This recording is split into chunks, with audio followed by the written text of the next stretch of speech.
My name is, I'm 69 years old, and until last Tuesday, I truly believed my son loved me. That morning, I was standing in my little kitchen in Ohio, flipping pancakes just like I had every time my boy came to visit. The smell of butter and syrup filled the house. I remember thinking, Lord, I'm blessed. I didn't have much, but I had my son, Daniel. That was enough. Daniel walked in, already dressed, keys in hand. "Ma," he said, smiling too big, too quick. "Pack a small bag. I'm taking you on a little trip." A trip, my heart fluttered like a teenage girl. No one had taken me anywhere in years. I moved slow these days. My knees ached. My hands shook a bit, but I smiled and said, "Well, look at you, Mr. Fancy Surprise." I packed one small bag, a cardigan, my medicine, my Bible, a framed photo of Daniel as a little boy with missing front teeth. I didn't think twice. Why would I? He was my son. We drove for hours. Country roads, quiet radio. Daniel kept tapping the steering wheel, didn't talk much. I figured he was just tired. Finally, we pulled into a lonely little bus station. One of those old ones with flickering lights and a vending machine that hummed too loud. No cars, no people, just wind. Daniel parked, turned off the engine. I looked at him. "Where are we going, baby?" He didn't look at me, just stared forward. Then he reached into the glove box and handed me an envelope. "Ma, I bought you a ticket. Bus leaves in 20 minutes. It'll take you somewhere warm. You'll be okay there."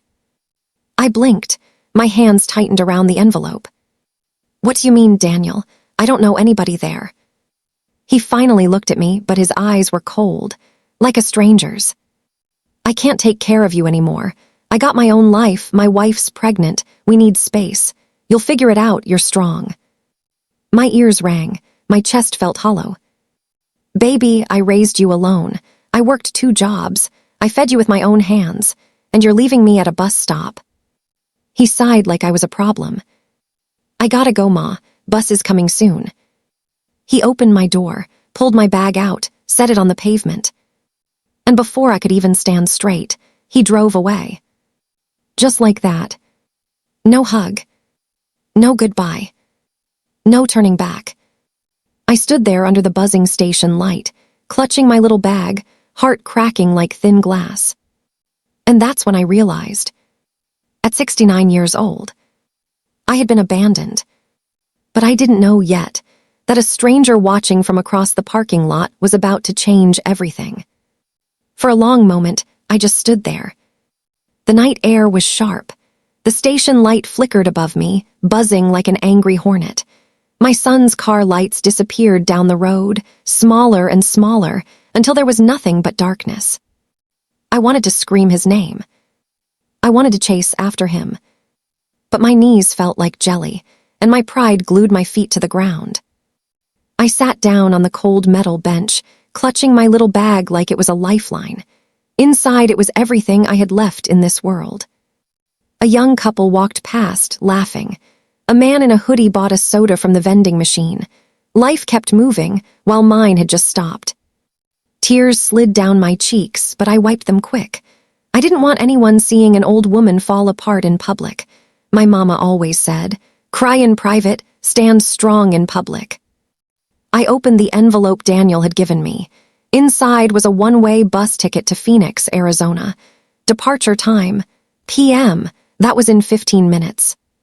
Phoenix, I'd never even been on a plane, let alone a bus trip across half the country. I didn't know a soul there. No family, no friends, nothing. My heart pounded so hard, I thought I might pass out. I whispered, "Lord, what am I supposed to do now?" That's when I noticed him. A man sitting in a pickup truck across the parking lot, middle-aged, baseball cap, warm yellow light glowing inside his cab. He'd been there for a while, pretending to look at his phone, but I could feel his eyes glancing my way. At first, I got nervous. You hear stories, but then he stepped out, slow and careful, like he didn't want to scare me. "Ma'am," he called gently, "you all right?" I hesitated. Pride told me to say yes, but the tremble in my hands told the truth. He walked closer, keeping a respectful distance. "My name's Frank," he said. I saw your boy drive off. Didn't look right to me. You got someone meeting you on that bus. I swallowed hard. No, I whispered. I don't know anybody where it's going. Frank's jaw tightened, not in anger at me, but at the situation. That ain't right, he muttered. No mother should be left like that. I looked down at my worn shoes, ashamed for reasons I couldn't even explain. Frank rubbed the back of his neck. Look, my diner, just down the road. I close up in an hour. Why don't you come sit somewhere warm, get some coffee, think this through before you get on that bus? I hesitated again, but the cold night wind made my decision for me. I nodded. Frank carried my bag like it weighed nothing, but to me, it held my whole broken life. As we walked to his truck, I didn't know whether I was walking toward help or walking deeper into the unknown. I didn't know then that the diner Frank owned held a secret that would shake me to my core. Frank's diner sat just off the highway, a little red building with a neon sign that buzzed. Frank's Family Grill, open 24 hours. The word family hit me hard. Inside, it smelled like coffee, bacon, and warm bread. A radio played soft country music. A young waitress with a ponytail looked up and smiled. Frank, who's your guest? Frank patted my shoulder gently. This here's Ms. She's gonna sit and have some coffee. The waitress poured me a cup without asking questions. I wrapped my hands around it, letting the warmth seep into my bones. Frank slid into the booth across from me. Now, he said softly, you want to tell me what's really going on? I stared into the coffee. The dark surface shook, just like my life. And the words came spilling out. I told him how I raised Daniel alone, how I scrubbed motel rooms at night and stocked grocery shelves in the morning, how I skipped meals so he could have seconds, how I held his hand through chicken pox, broken arms, and heartbreaks. I told him how proud I was when he got his first real job, how I cried when he got married, how I thought I'd never be alone as long as he was alive. Frank listened, didn't interrupt once. Then I told him about the drive, the bus station, the envelope, the way my son didn't even look back. By the time I finished, my cheeks were wet again. Frank pushed a napkin toward me. I'm real sorry, that boy forgot who carried him. I sniffled. I keep wondering what I did wrong. Was I too strict, too loving, not enough of something? Frank shook his head slow. A child's choices ain't always the parent's fault. For the first time that night, I breathed a little easier.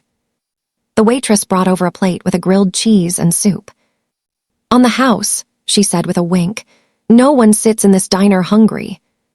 I smiled weakly. Thank you, sweetheart. As I ate, Frank leaned back and studied me, like he was thinking hard about something.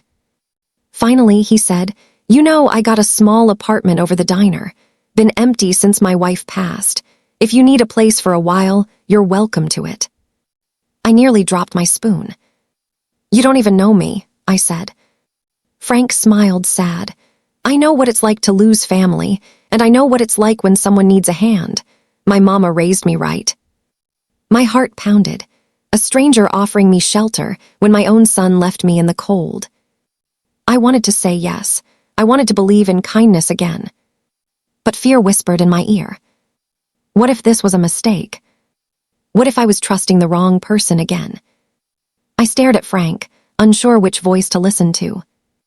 And just then, the front door bell jingled, and someone walked in who made my blood run cold. The diner door chimed.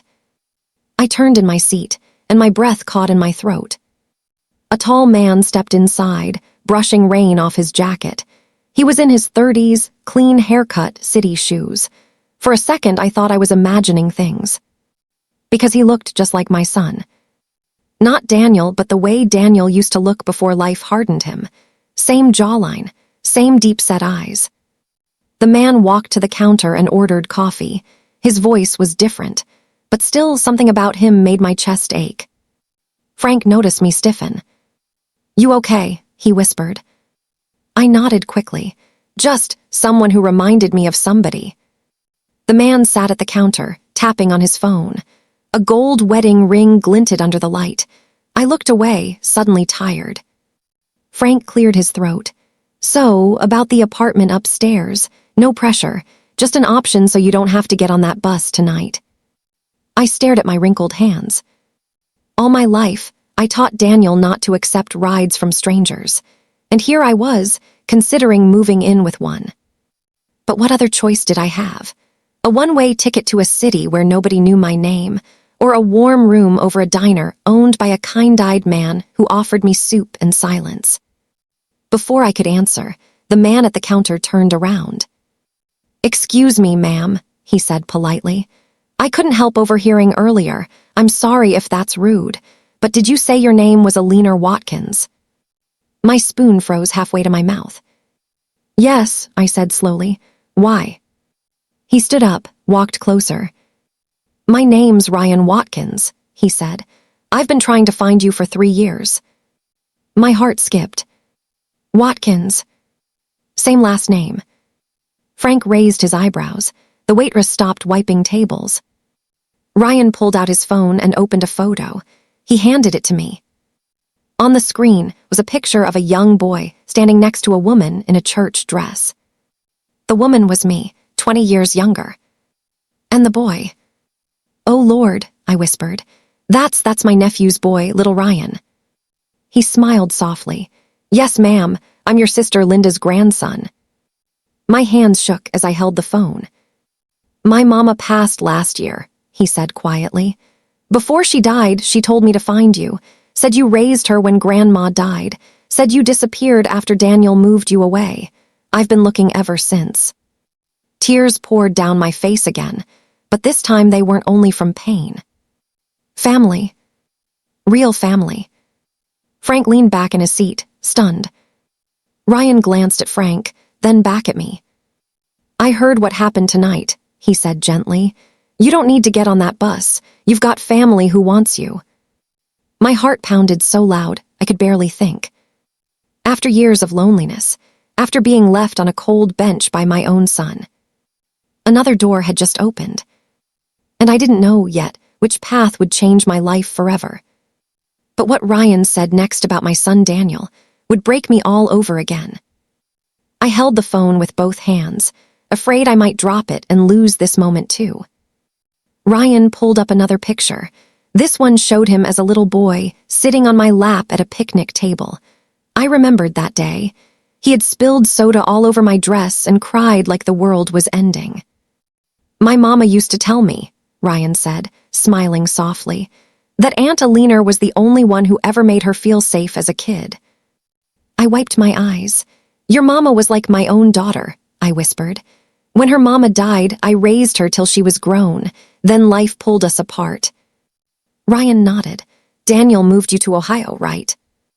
I blinked. "How did you know that?"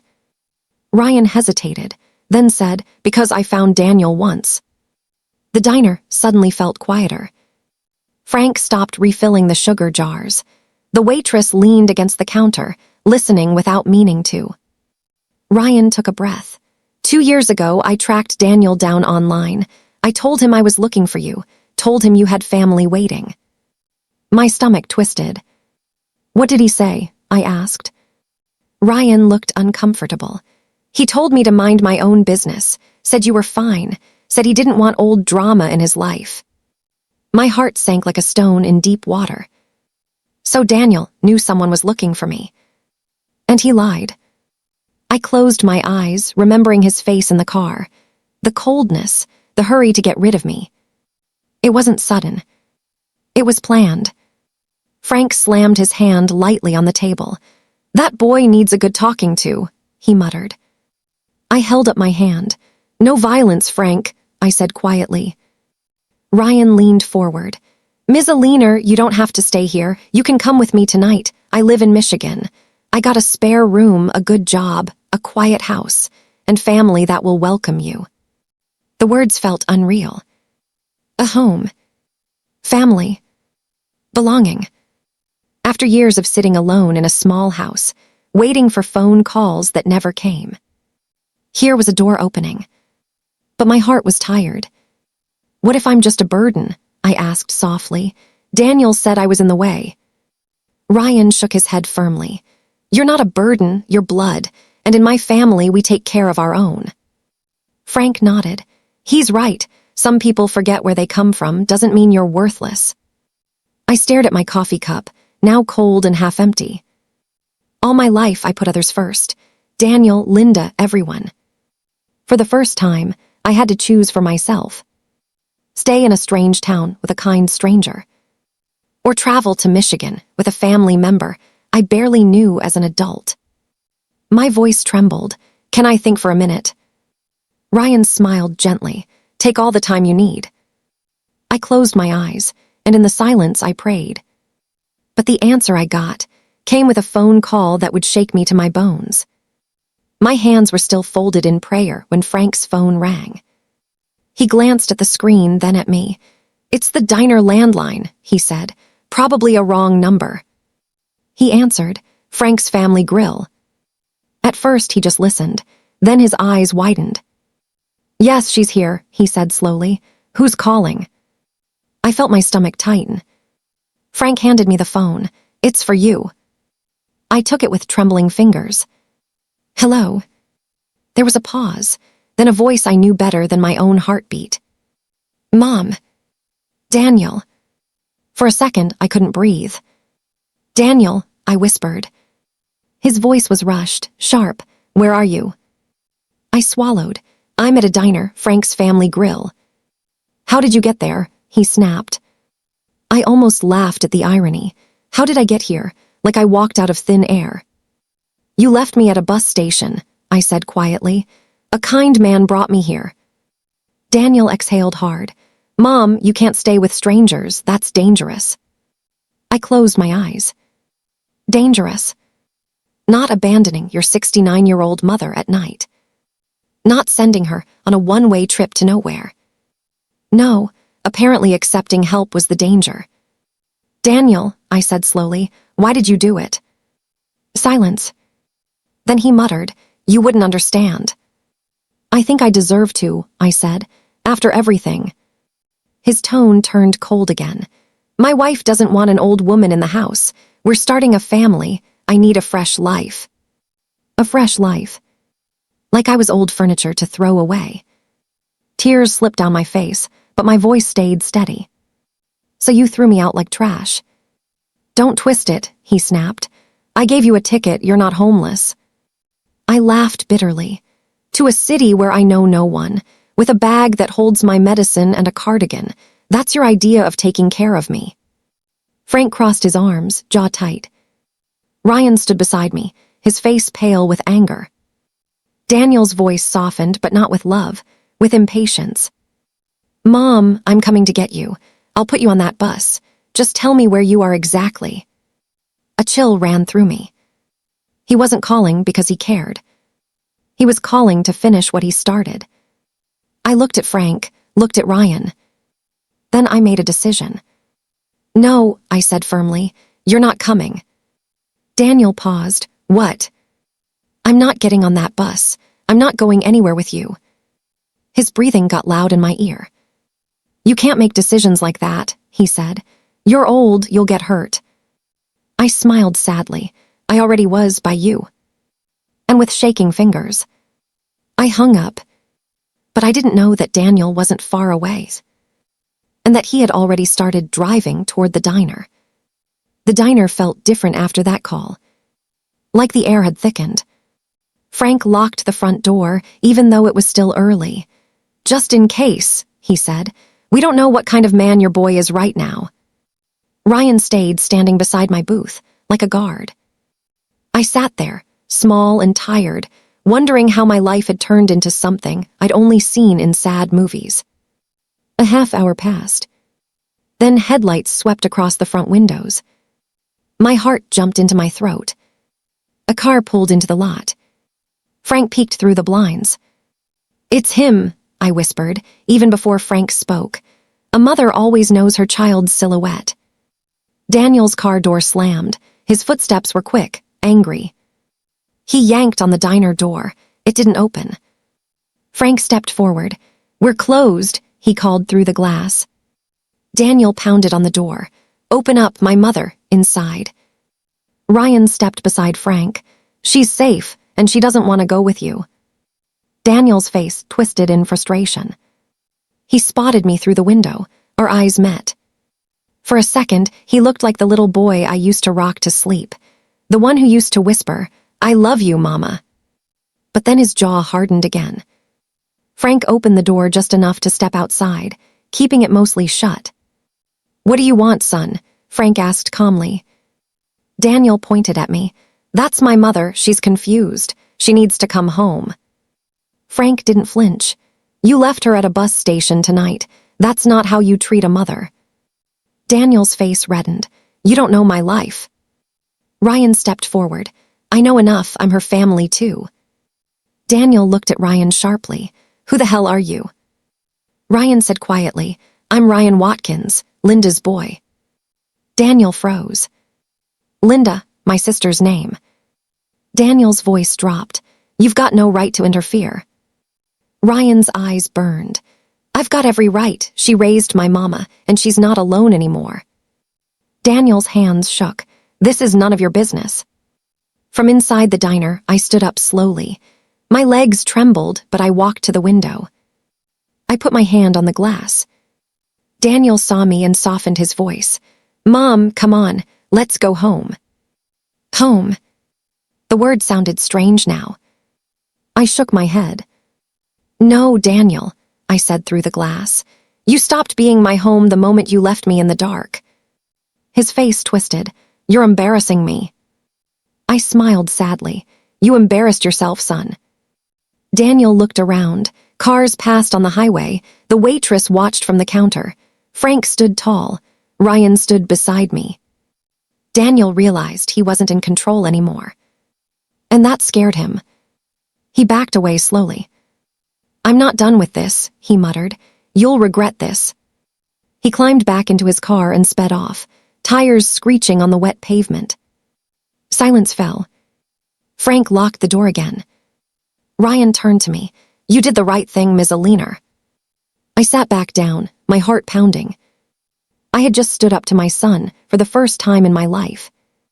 And I didn't know what tomorrow would bring. But what Ryan told me next morning would reveal the real reason Daniel abandoned me. I didn't sleep much that night. Frank gave me a small room upstairs, clean bed, warm blanket, a little lamp humming softly. But every time I closed my eyes, I saw Daniel's face at the diner window, angry, ashamed, cornered. At sunrise, the smell of bacon drifted upstairs. When I came down, Ryan and Frank were already sitting in a booth, coffee cups steaming, serious faces. Ryan stood when he saw me. "Morning, Ms. Eleanor. You rest okay?" I nodded, though my bones felt heavy.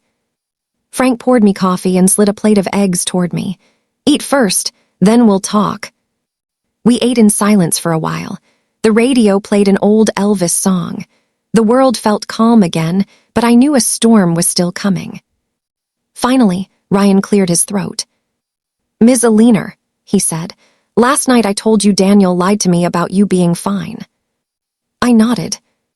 "But there's more," he said. "Something I didn't tell you before because I didn't want to hurt you." My hands tightened around the coffee mug. "Tell me," I said quietly. "I'm too old for half-truths." Ryan took a breath.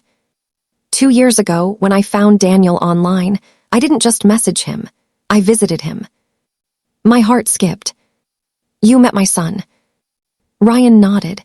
"Yes, I went to his house. I told him I was looking for you. I said family wanted you back." Frank leaned forward, listening. Ryan's jaw tightened. "Daniel told me something strange. He said, 'My mom has money saved. The house is in her name. When she's gone, it'll be mine. I'm not letting anyone take that away.'" The diner suddenly felt colder. I blinked slowly. "My money," I whispered. "My little savings." Ryan nodded. "He said he moved you to Ohio so no one from your past could reach you. Said he needed to protect his future." My stomach churned. All those years, I thought Daniel kept me close because he loved me. He kept me close because I was an asset. A retirement plan. A future inheritance. I stared at my wrinkled hands. Hands that washed his clothes, held his fevered head, paid his college application fees. And he had reduced me to a bank account. Frank muttered, "That boy lost his soul somewhere." Tears came again, but this time they felt different, not helpless. Clear. Sharp. "I see now," I said slowly. "He didn't abandon me because I was a burden." Ryan nodded gently. "He abandoned you because you were starting to think for yourself." I let out a long breath. All my life, I lived for others. But now, at 69, I had been given a second chance. A family that wanted me. A roof over my head. A choice that was mine alone. I looked at Ryan. "If I come with you to Michigan," I said, "I want to live, not just exist. No more waiting to be loved." Ryan smiled warmly. "Then we'll make that happen." Frank raised his coffee cup. "To new beginnings." I lifted mine too. And for the first time in years, I felt free. But what none of us knew yet was that Daniel had one more move left to play.